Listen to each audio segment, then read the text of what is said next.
যে আপনার প্রতিবেশীর ঘর ১০ বা মানে ভেঙে ১০ টুকরা ১৫ টুকরা করার চিন্তা ভাবনা করে থাকেন, তাহলে আপনার প্রতিবেশী আপনার ঘরকে ভেঙে মনে করেন ১০০ টুকরা করার চিন্তা ভাবনা করবে। সেরকমই বিষয় আমরা দেখতে পাচ্ছি যে বাংলাদেশের এই যে যেই অবসরপ্রাপ্ত আর্মি কর্মকর্তাদের যেই সংগঠন আছে ওয়েলফেয়ার সংগঠন, সেই ওয়েলফেয়ার সংগঠনের সভাপতি হিসেবে যিনি আছেন, তিনি যেই কথা বলেছেন যে ভারতকে ভেঙে যদি ৬০ টুকরা করা না হয় তাহলে ভারত বাংলাদেশকে শান্তি দিবে না।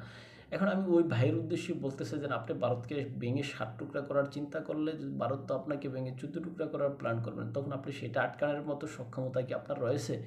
উত্তর যদি হয় না, তাহলে আপনি এই সমস্ত উগ্রতামূলক কথাবার্তা কেন বলেন, বা এগুলো পরিহার করা উচিত বলে আমি মনে করি। যদি আপনি ভারতের সাথে সামরিক শক্তিতে, শ্রমশক্তি, অর্থনৈতিক শক্তি সব কিছুতে যদি আপনি সমানে সমান থাকতেন, তাহলে হয়তো আপনি এরকম টেক্কা দিতে পারতেন। যেমন যুক্তরাষ্ট্র রাশিয়ার সাথে টেক্কা দেয়, রাশিয়া যুক্তরাষ্ট্রের সাথে টেক্কা দেয়, তারা সমানে সমান। সুতরাং আপনি অসম কথাবার্তা না বলাই উচিত বলে আমি মনে